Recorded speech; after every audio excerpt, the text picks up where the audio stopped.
Timeline, 5000 ans d'histoire, Richard Fremder. Alors arrivé au terme de ce parcours, une impression domine.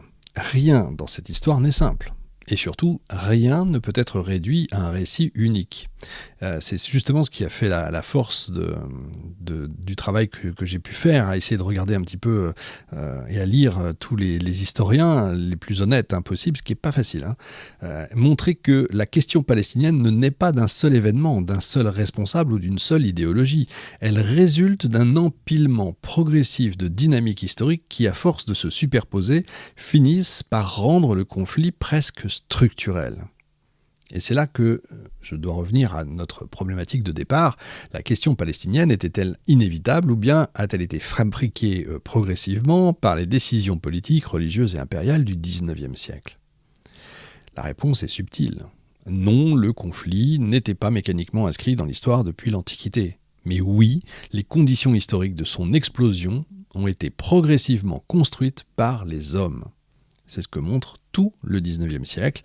C'est la rencontre de plusieurs forces historiques extrêmement puissantes sur un territoire qui en plus est relativement petit, symboliquement immense et politiquement fragile.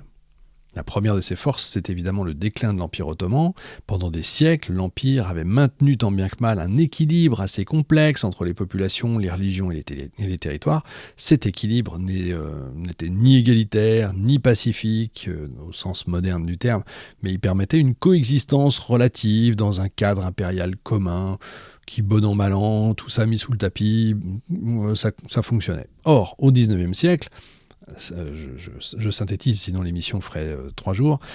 Au XIXe siècle, cet ordre ancien commence vraiment à se fissurer parce que, comme les Ottomans tentent de se moderniser, de centraliser l'administration, de réformer l'armée, d'ouvrir l'économie, etc., ces réformes vont produire des effets inattendus. Elles vont accélérer la pénétration européenne, stimuler les élites locales et diffuser les idées nationales modernes.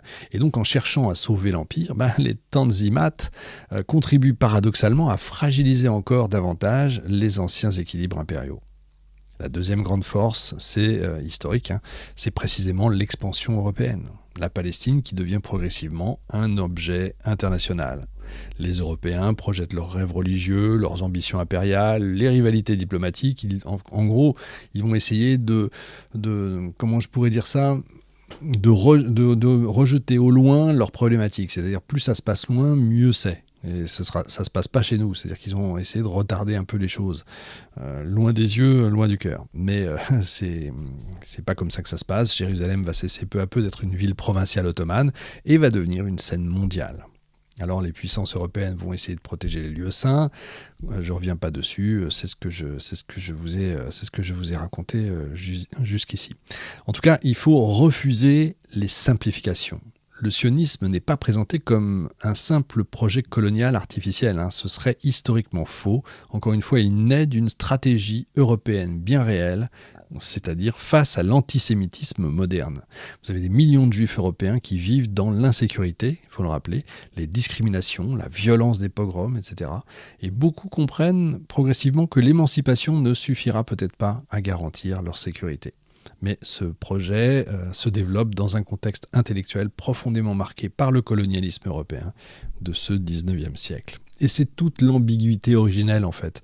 Le mouvement sioniste porte simultanément une aspiration légitime à la sécurité et à la souveraineté, mais aussi une logique d'installation territoriale sur une terre déjà habitée. Or, cette contradiction n'a jamais été réellement résolue parce que beaucoup de premiers sionistes sous-estiment la dimension politique des sociétés arabes locales. Je ne reviens pas sur ce que je vous ai dit. Et du côté arabe-palestinien, les perceptions évoluent elles aussi très rapidement, forcément, en réaction. Il y a action et derrière il y a toujours la réaction. Et c'est ce que j'ai essayé de vous montrer. Donc le problème palestinien naît donc de cette collision. Mais les historiens montrent aussi une chose essentielle. Pendant longtemps, aucun acteur ne mesure véritablement la puissance future du conflit. Les Ottomans pensent pouvoir contrôler la situation. Les Européens croient pouvoir gérer les rivalités locales.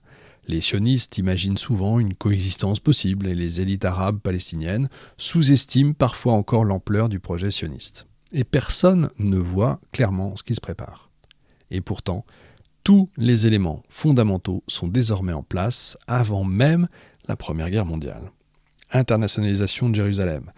Je rappelle, affaiblissement ottoman, pénétration impériale européenne, naissance du sionisme politique, immigration juive organisée, montée des inquiétudes arabes, émergence des nationalismes modernes, centralité symbolique de la Terre Sainte. Autrement dit, le terrain du futur conflit existe déjà, les forces en présence sont prêtes.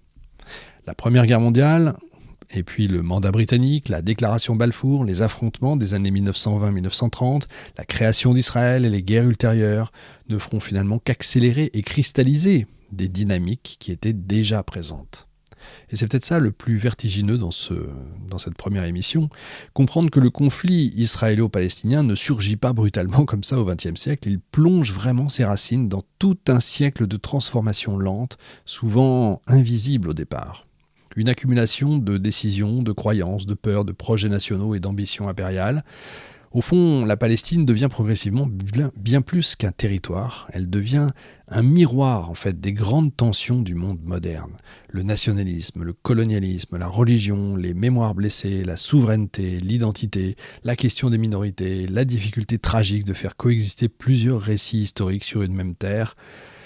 Et c'est peut-être là la leçon de cette première émission. La question palestinienne n'est pas seulement un conflit local, elle est l'un des grands laboratoires historiques du monde contemporain et croyez-moi, il y a du boulot. Alors, quand s'achève cette première émission, on se dit tout semble encore possible. Et pourtant, tout paraît engagé. À la veille de la Première Guerre mondiale, les lignes de fracture existent donc, comme je viens de vous le dire. Le XXe siècle va transformer cette tension en affrontement politique ouvert.